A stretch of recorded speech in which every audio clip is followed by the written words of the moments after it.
Comparing energy resources है।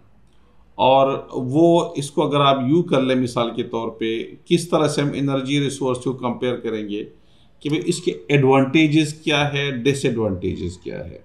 मिसाल के तौर पे जो आप न्यूक्लियर फ्यूल्स का अगर आप ले लेते हैं तो न्यूक्लियर फ्यूल्स आपकी जगह कितनी मतलब कितनी जगह चाहिए आपको एक न्यूक्लियर रिएक्टर बनाने के लिए, इसकी कॉस्ट क्या है, उसके एनवायरनमेंट के ऊपर उसके इम्पैक्ट्स क्या है, उसके यानी जो डिसएडवांटेजेस हैं वो क्या क्या चीज़ें हैं। तो वो इसी सेंस में हम जाके उसको कर लेते हैं, ठीक है। इस तरह से अगर आप विंड जो मिल्स होते हैं वो हम लगाते हैं, उसके लिए ज़मीन कितनी चाहिए, कितनी जगह चाहिए होती है, कितने वो पायदार है, यानी कित अवेलेबिलिटी उसकी कितनी है, हर वक्त अवेलेबल है या कभी कभार अवेलेबल होते हैं, ठीक है। फिर उसकी कॉस्ट कितनी है, इन्वायरमेंट के ऊपर उसका इम्पैक्ट क्या है। तो ये सारी चीज़ें हम कंपेयर कर लेते हैं। तो सबसे पहले जो चीज़ है रिन्यूएबिलिटी है, ठीक है। तो अगर आप न्यूक्लियर फ्यूल को ले लेते हैं तो न्यूक्लियर फ्यूल रिन्यूएबल नहीं है। फॉसिल फ्यूल्स है जो ऑयल है, ये ना डीजल पेट्रोल वगैरह या नेचुरल गैस है, ये रिन्यूएबल नहीं है, ठीक है। तो ये चीज़ें हैं। दूसरा, इसका इम्पैक्ट होता है एनवायरनमेंट के ऊपर, बहुत ज़्यादा बैड इम्पैक्ट होता है। न्यूक्लियर फ्यूल का भी हैजर्डस है बहुत ज़्यादा, ये बहुत कॉस्टली है, क्योंकि इसकी कॉस्ट एक तो ये कि ये चीज़ इसकी मकदार कम है न्यूक्लियर फ्यूल्स की। फिर दूसरा ये कि इसको डिस्पोज ऑफ करना बड़ा मुश्किल होता है। यानी अगर आप जो न्यूक्लियर फ्यूल आप यूज़ करके नाकारा हो जाते हैं, आप उसको बाहर वैसे नहीं फेंक सकते कि आपने जाके कहीं फेंक दिया, इसलिए कि उसके अंदर नाकारा होने के बाद ही उसके अंदर न्यूक्लियर रेडिएशन होती है जो कि बहुत हैजर्डस होती है ह्यूमन्स लाइफ के लिए, एनिमल इन प्लांट्स लाइफ के लिए बहुत ज़्यादा। तो उसको हर सूरत में दफनाना होता है, और वो दफनाना भी बहुत गहराई तक करना होता है, इसलिए कि आम दफनाने से वो न्यूक्लियर फ्यूल्स, वो जो न्यूक्लियर रेडिएशन है वो निकलती है ज़मीन से, तो उसको बहुत ज़्यादा गहराई तक जाके उसको दफनाना होता है। तो एक उसकी जो सबसे मेन कॉस्ट है, उसके नुकसान यही है प्लांट्स के लिए, एनिमल्स लाइफ्स के लिए, इन चीज़ों के लिए, ह्यूमन लाइफ्स के लिए बहुत ज़्यादा हैज़ार्डस है, महंगा है, कॉस्टली है ये चीज़ें, ठीक है।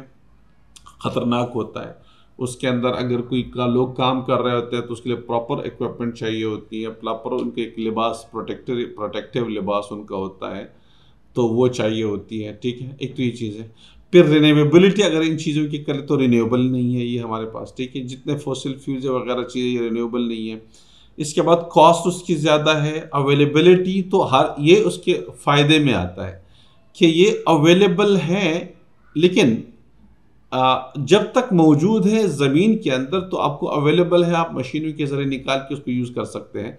लेकिन ये अवेलेबिलिटी आहिस्ता आहिस्ता कम हो रही है, और ये वक्त गुजरने के साथ साथ पेट्रोल महंगा होता जा रहा है, इसलिए कि ज़मीन के अंदर जो रिज़र्व्स है न्यूक्लियर फ्यूल्स की, या आपके पास जो पेट्रोल है, न्यूक्लियर फ्यूल के इस्तेमाल तो अभी बहुत ज़्यादा इस्तेमाल नहीं हुआ, इस्तेमाल इतना ज़्यादा हुआ नहीं है, अभी बढ़ने लगा है। लेकिन जो फॉसिल फ्यूल्स हैं, पेट्रोल डीजल वगैरह, जो क्रूड ऑयल है, उसका इस्तेमाल बहुत ज़्यादा है, तो उसकी वजह से उसकी अवेलेबिलिटी आहिस्ता आहिस्ता ज़मीन के अंदर कम हो रही है, तो ये आहिस्ता आहिस्ता महंगा होता जा रहा है। और ये मेरा ख्याल है कि एक सदी के बाद ये जो फॉसिल फ्यूल्स है कम्प्लीटली ख़त्म हो जाएगा ज़मीन के अंदर, ठीक है।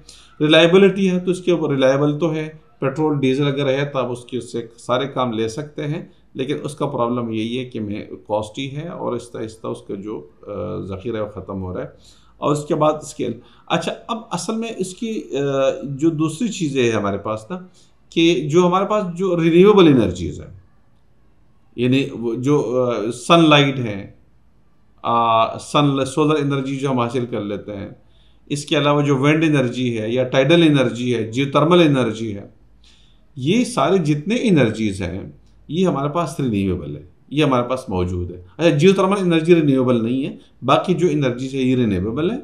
ये मतलब क्योंकि जैसे मिसाल के तौर पे सोलर लाइट है, तो भाई आप दिन को इस्तेमाल कर लेते हैं, रात को नहीं होती है, सुबह फिर से वही एनर्जी आपको मिल रही है, फिर से वही एनर्जी मिल रही है, ये रिन्यूएबल एनर्जी है, ठीक है। सोलर सेल्स आप यूज़ करते हैं और इस तरह से बिजली पैदा होती है। विंड एनर्जी है तो ज़ाहिर है जब तक ज़मीन है तो हवा चलती रहेगी, और हवा चलती रहेगी तो ये एनर्जी आपको अवेलेबल है। कभी होती है, कभी नहीं होती, लेकिन ये एनर्जी होती है। ये डिपेंड कर लेता है टेम्परेचर के ऊपर, एरिया के ऊपर, कहाँ पे कितना ज़्यादा टेम्परेचर पड़ रहा है, हवाएं कितने तेज़ी से जो गर्म हो के ऊपर चली जाती है और स्पेस क्रिएट होता है, जिसकी वजह से फिर बाकी हवाएं आती है और इस तरह से हवाएं चलने लगती हैं। तो ये सारी चीज़ों के ऊपर, तो ये इसकी कॉस्ट नहीं है, नंबर एक चीज़। ये एनवायरमेंटल फ्रेंडली है और इसके अलावा रिन्यूएबल है, आपके उसके ऊपर कोई वो नहीं करना पड़ता कि ख़त्म हो जाएगा। लेकिन ये है कि इसके नुकसानात ये हैं कि अवेलेबल हर वक्त अवेलेबल नहीं है, नंबर एक चीज़। और दूसरी चीज़ ये है कि उसके लिए जगह ज़्यादा चाहिए होती है।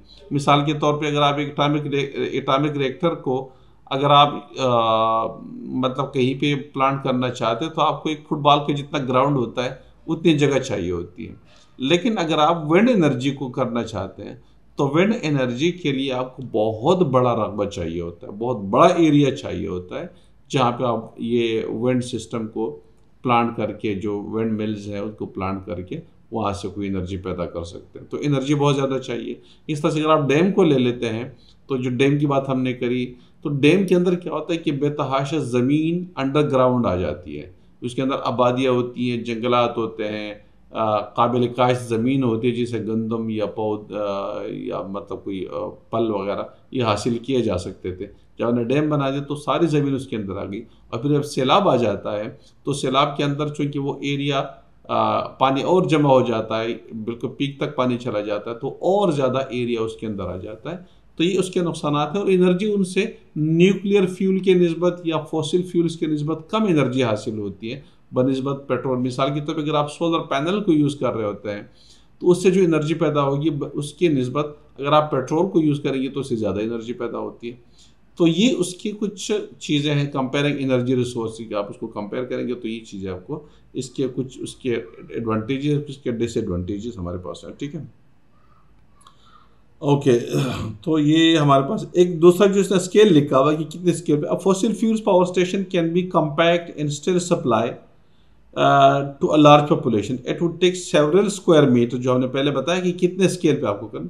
तो अब आपको कितने सेवरल स्क्वायर मीटर्स आपको चाहिए अब solar cells to supply a small household, यानी एक छोटे से घर के लिए आपको, अगर आप एक घर है छोटा सा आपका और उसके लिए आपको सोलर एनर्जी चाहिए, तो आपको बहुत बड़ा प्लांट लगाना होता है छत के ऊपर, बहुत सारे सेल्स आपको चाहिए होते हैं जिससे आपके घर के अखराजात पूरे हो सकते हैं। आपका फ्रिज चल सकता है, एसी चल सकता है, उसके लिए आपको अच्छा खासा वो करना पड़ेगा। इसकी बजाय अगर आपको पेट्रोल डीजल वगैरह यूज़ करते हैं, आप दूसरे कोई सोर्सेज यूज़ करते हैं, तो उसका पर इतना ज़्यादा आपको ज़्यादा जगह गिरने की ज़रूरत नहीं होती। ये ऑलरेडी हम डिस्कस कर चुके हैं इन चीज़ों के बारे में। ठीक है, इसमें मजीद आई एम श्योर कोई ऐसी चीज़ नहीं है।